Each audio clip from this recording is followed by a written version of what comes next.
Is it all chance, simple serendipity, or is it something more, fate? Don't worry, I'm not flirting with you. I don't think you can deep throat my huge cock anyway. Cerita dimulai dengan Molly yang mengendarai mobil melewati jalan gurun sepi. Dalam beberapa hari lagi dia akan menikah, tapi hubungannya dengan sang tunangan tidak sepenuhnya bahagia. Ada keraguan dalam hatinya, meski ia tetap melanjutkan perjalanan ke kota untuk mengurus persiapan pernikahan. Saat di jalan, adiknya Ella menelpon. Ternyata Ella belum juga memesan tiket pesawat. Flights yet? No, I was just waiting for you to be sure.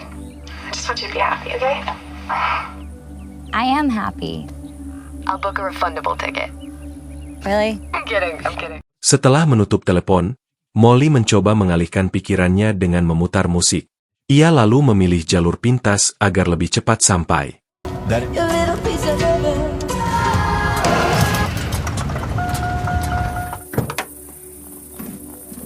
Namun, mobilnya tiba-tiba mogok. Ia keluar, memeriksa mesin, tapi tidak berhasil. Lebih parah lagi, ponselnya tidak ada sinyal.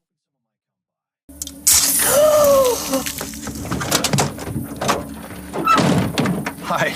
Fuck! Shit! Saat menunggu, tiba-tiba muncul seorang pria bernama Christian. Awalnya Molly terkejut, tapi sikap ramah Christian membuatnya sedikit tenang. Ia menawarkan bantuan dan berhasil menyalakan mobil kembali. Molly berterima kasih dan sempat menawarkan uang, tapi Christian menolak. Saat Molly pergi, ia melihat Christian berjalan di kaca spion dan merasa tidak enak hati. Akhirnya, ia menawarinya tumpangan. Di perjalanan, mereka mengobrol. Christian terlihat sopan dan menyenangkan, sampai akhirnya ia mulai bertingkah aneh dengan komentar yang tidak pantas. Tell me about him. Brad? He's great. It's interesting, isn't it? All this, you driving through here, it's all for two strangers to meet. Is it all chance, simple serendipity, or is it something more, fate? Don't worry, I'm not flirting with you. I don't think you can deep throat my huge cock anyway. Molly sadar ada yang salah, lalu menghentikan mobil dan menyuruhnya turun. I'm asking nicely. Get out. No. We're gonna go on a nice little drive. I can drive the rest of the way on my own, but believe me when I tell you it'll be a lot less fun for both of us. Tiba-tiba, Christian mengeluarkan pisau dan mengancam Molly, memaksanya melakukan apa yang ia mau. Subconscious attempt to sabotage a marriage you don't really want. The gas pedal's the one on the right. Christian mulai menunjukkan sisi aslinya. Ia berkata bahwa ia menyukai Molly dan ingin membawanya ke sebuah rumah untuk bermalam bersama. Molly ketakutan. Tapi ia sadar satu hal. Ia tidak mengenakan sabuk pengaman, sedangkan Christian juga tidak. Di depan ada tikungan tajam.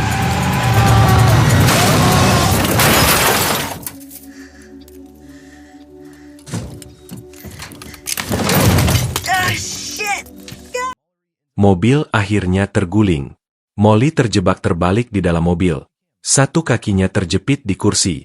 Ia tak bisa bergerak. Sementara itu, Christian terlempar keluar dan pingsan. Molly melihat pisau tergeletak di dekat mobil. Dengan susah payah, ia berhasil meraihnya. Saat Christian siuman, ia hanya menyeringai dan berkata dingin, "Kalau kau bisa keluar, silakan saja."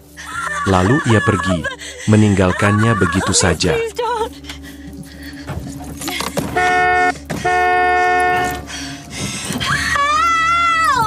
Malam turun. Mobil kini berada jauh di dalam hutan. Molly masih terjepit, kedinginan, dan hanya punya selembar kain untuk menghangatkan diri. Ia menyalakan pemanas mobil, tapi itu tidak cukup. Suara hewan-hewan liar terdengar di luar, membuatnya semakin panik.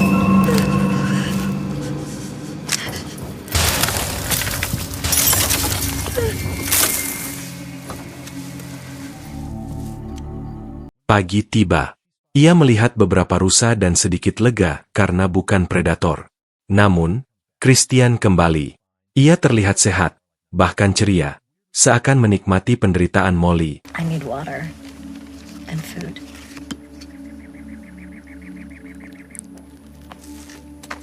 Ia mendekat ke mobil dan berkata, Jawab beberapa pertanyaanku, mungkin aku akan memberimu sesuatu.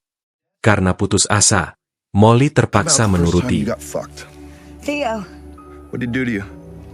Everything. Nice try though, really. Christian lalu menyebut ada sebuah kabin tua tak jauh dari sana. Katanya, Molly tak akan bisa bertahan lama.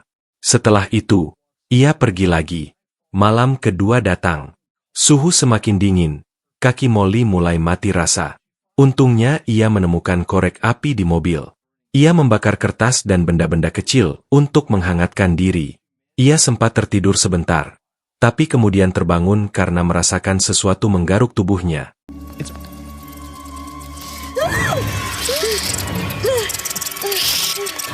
Di titik ini, Molly benar-benar kehabisan tenaga. Ia kedinginan, kelaparan, dan hampir menyerah. Saat melihat tikus berkeliaran, muncul ide nekat. Meski menjijikan, itu bisa jadi makanan untuk bertahan hidup.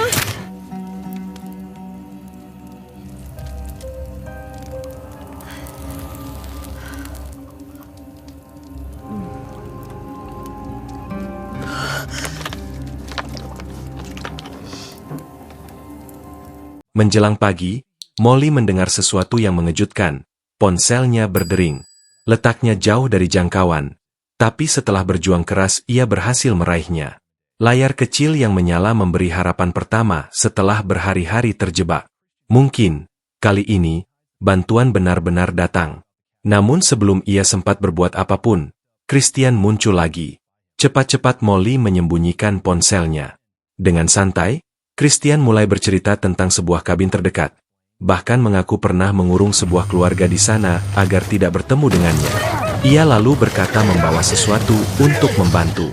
Sebelum ia menjelaskan lebih jauh, telepon itu berdering lagi, membuat situasi semakin mencekam. Christian merogoh tasnya dan mengeluarkan sebuah palu. Molly sontak panik, pikirnya inilah akhir hidupnya. Namun, bukannya menyerang, Christian justru mengeluarkan pisau dan meletakkannya di dekat Molly. Molly hancur. Ia menangis, memohon Christian untuk menolongnya, bahkan menawarkan diri asal bisa keluar hidup-hidup. Tapi Christian sama sekali tidak peduli.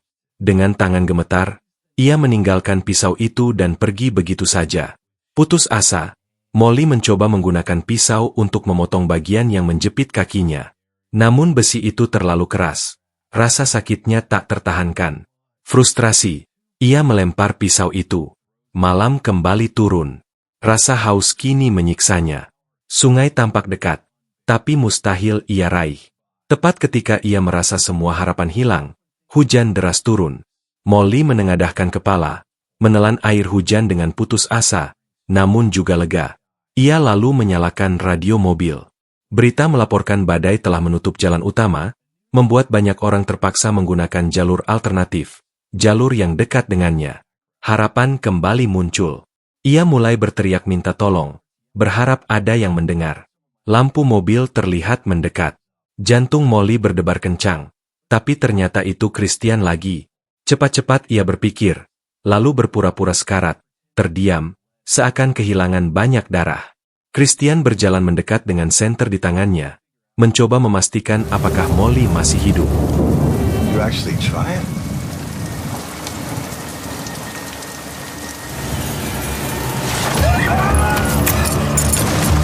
Dengan cepat, Molly berhasil mencuri kunci mobil Christian.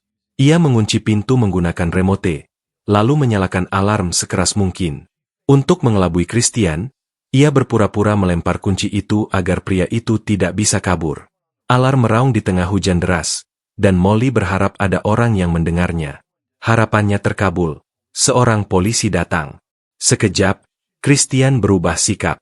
Ia berpura-pura sebagai korban, mengatakan badai telah merusak mobilnya dan ia hanya butuh tumpangan ke kabin terdekat.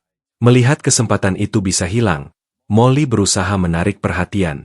Dengan sisa tenaganya, ia memukul-mukul mobil dengan batu, berharap polisi menyadari kebenaran sebelum terlambat.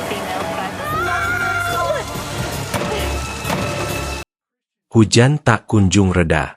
Air banjir semakin tinggi dan mulai mendorong mobil Molly yang ringkih. Perlahan, kendaraan itu bergeser, terbawa arus deras. semakin dekat ke tepi sungai. Molly panik, menyadari waktunya hampir habis.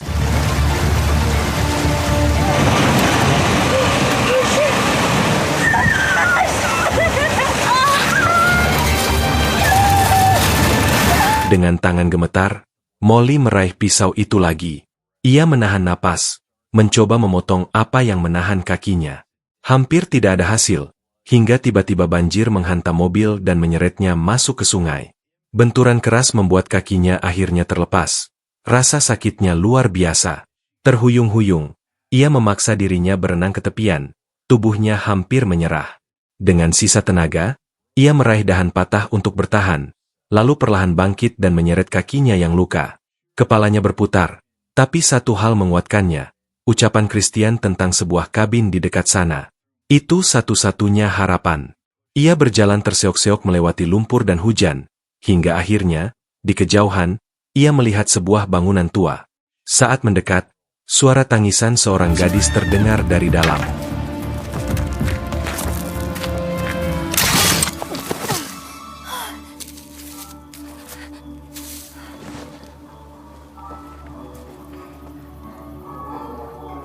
Lewat jendela berembun, Molly melihat pemandangan yang membuat darahnya membeku. Seorang gadis remaja terikat, menjerit minta tolong. Nalurinya ingin segera menerobos masuk, tapi ia tahu itu bisa membuat Christian sadar. Dengan hati-hati, ia mengitari kabin, mencari celah lain. Saat memeriksa ruangan yang remang, pandangannya membeku. Christian ada di sana, mengenakan seragam polisi.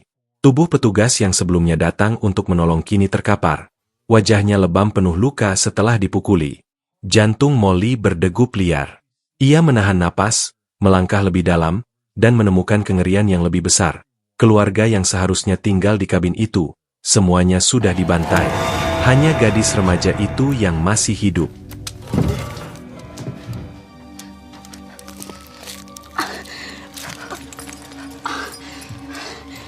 Tiba-tiba terdengar suara berat Christian dari ruangan lain, memanggil namanya. Nafas Molly tercekat. Dengan cepat ia bersembunyi di balik pintu, menggenggam pistol yang ia temukan, tangannya gemetar. Langkah-langkah Christian makin dekat, berderak di lantai kayu.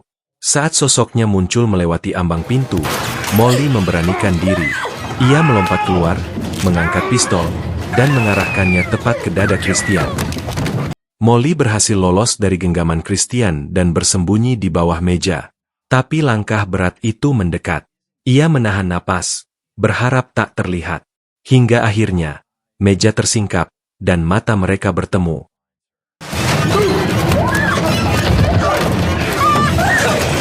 matter how hard you try, this was how I hoped it would end. Ia menusuk Christian lalu kabur keluar kabin. Luka membuat Christian goyah, tapi ia tetap mengejarnya. Namun kini keadaan berbalik. Molly lebih cepat, lebih siap, dan tak lagi ketakutan.